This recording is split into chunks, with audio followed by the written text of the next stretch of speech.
Previously, on 3 a.m. Moistness. The demon of Dogecoin has taken over Twitter. I think this is just going to be a huge nothing burger, but I also don't think there's anything he can do to make it worse. Elon Musk has only been the head of it for like less than a week and is already proving me wrong. Flash, I love you, but we only have 14 hours to save the Earth. Whereas this can have verified scammers. It should only be used by like companies maybe. I could see that like companies or businesses wanting it. So now you can have verified scams which are going to take priority in the replies and in the searches.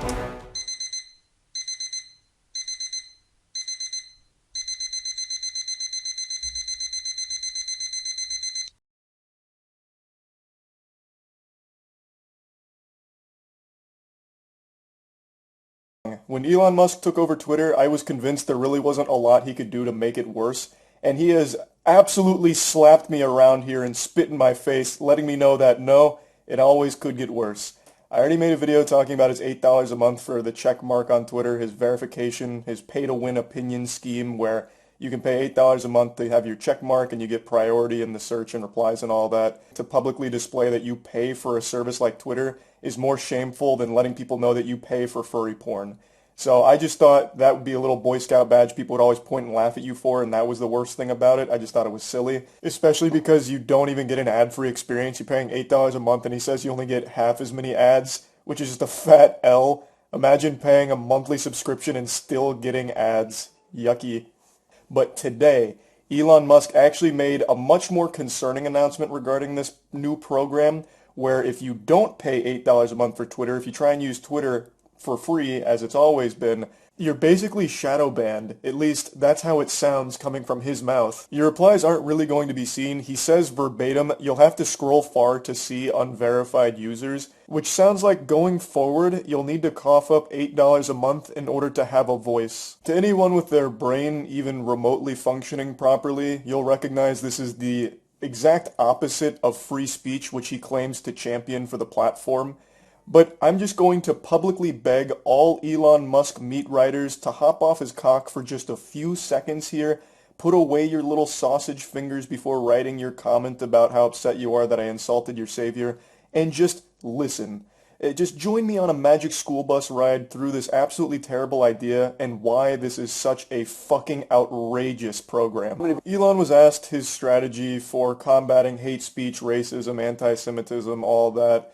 And he brought up the payment subscription plan as a way of fighting against it. But I wanted to highlight this part here where he compares the price of a Starbucks latte to the subscription plan because he loves this one. This is for some reason like his smoking gun. He's already posted this dank meme about it. So this is pretty much his anime signature finishing move. This is his Kamehameha. He really thinks this is just a checkmate like, so you'll pay $8 for a Starbucks latte and it only lasts you 30 minutes. But you'll cry about $8 a month for Twitter and it lasts you 30 days. Curious. So you'll pay $8 for a drink and it only lasts you a couple of minutes, but you're going to go ahead and whine and throw a temper tantrum for the same price for having a voice on a shithole platform?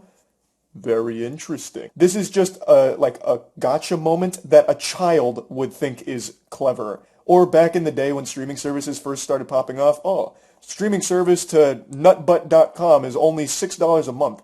That's less than a single meal from Burger King. It's just so silly. You're comparing things that aren't even comparable. You're comparing food to a checkmark on Twitter. Like, it's so dumb. I also see a lot of people bastardizing what free speech means in order to fit their own personal image of Elon Musk as the Messiah. People are saying, this is just how it's supposed to be. Twitter's like this big public bulletin board where anyone can go up and post something on it, but now you can pay to post something bigger on it on top of those. And I guess you're not, like, wrong, but why is that something that's good? In fact, this is the exact thing people were upset about before Elon's takeover, talking about silencing their voice where more powerful, more wealthy outlets were overshadowing their side of things and their opinions. And now it's just like a blatant system that celebrates that fact. And for some reason, because it's Elon, they're like, oh no, this is good now. Part of it's revenue, part of it is payment authentication. And so if somebody, because there is a huge problem with spam and bots and trolls on Twitter and organizations trying to manipulate public opinion. But if we can get enough verified users And we're going to prioritize Twitter search, replies, mentions by verified users first. This is not news. He made this very clear with his initial post saying like the benefits of the checkmark going forward, which is priority in these places. But what wasn't clear is not only are they getting priority, but the people that don't pay for it are getting fundamentally shadow banned. And he's going to go a little further on that in just a moment here, but I just wanted to point out that's not new. He made this clear that by paying for it, you are going to have the benefit of being, you know, the superstar of every single post you ever make, I suppose. People will see that you pay $8 a month for Twitter, they'll give you a thumbs up and start throwing roses and blowing kisses your way for such a great financial decision. With a checkmark, then you're prioritized, and hateful conduct pays. But if somebody risks losing even $8, the net effect will be over time that the verified users will pretty much always be at the top of comments and search, and you won't really see, you'll have to scroll far to see the unverified users, which will be the bots and trolls and whatnot. I promise you, if this was announced before Elon Musk's takeover, there would be nobody defending it.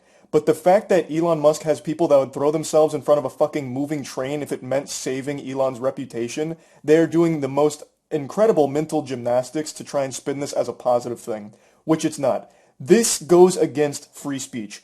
Plain and simple. It absolutely does. If you don't pay, you don't have a voice. It's as simple as that. What he's describing here, where you just get pushed to the bottom and you really won't be seen, that's called shadow banning, and it's something everybody hates because it's just downright wrong. It's fucking evil.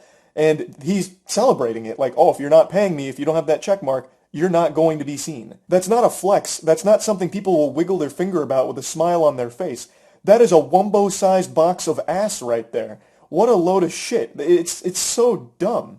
And another fundamental misunderstanding Elon Musk can't wrap his brain around is the fact that there are people that aren't bots, aren't trolls, that won't pay $8 a month. He says you won't see from these unverified users, that's the bots and the trolls. So in his mind, the only unverified users are bots and trolls. He can't comprehend that there's going to be real people with real voices that either can't afford $8 a month or just don't want to pay $8 a month.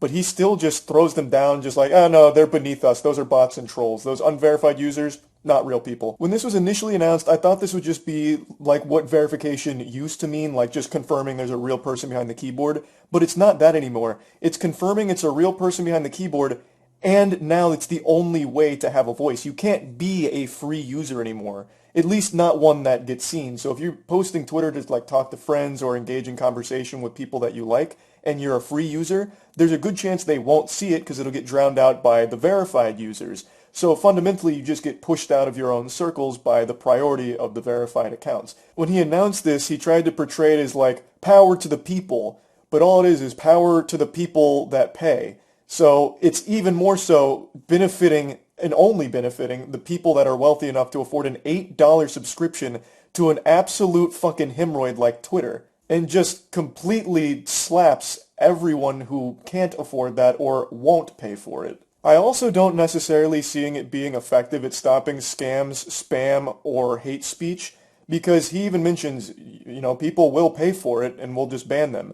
It's significantly cheaper now to pay $8 a month for a checkmark than it was for scammers and all of that prior. It was like 15 grand if you bought like a hacked verified account to promote your scam. It was far more expensive. So all of those scammers that were verified and scamming are now able to do it cheaper and probably more often because it's such a lower price point for them now. So I don't see it even stopping that, but I guess we'll have to wait and see.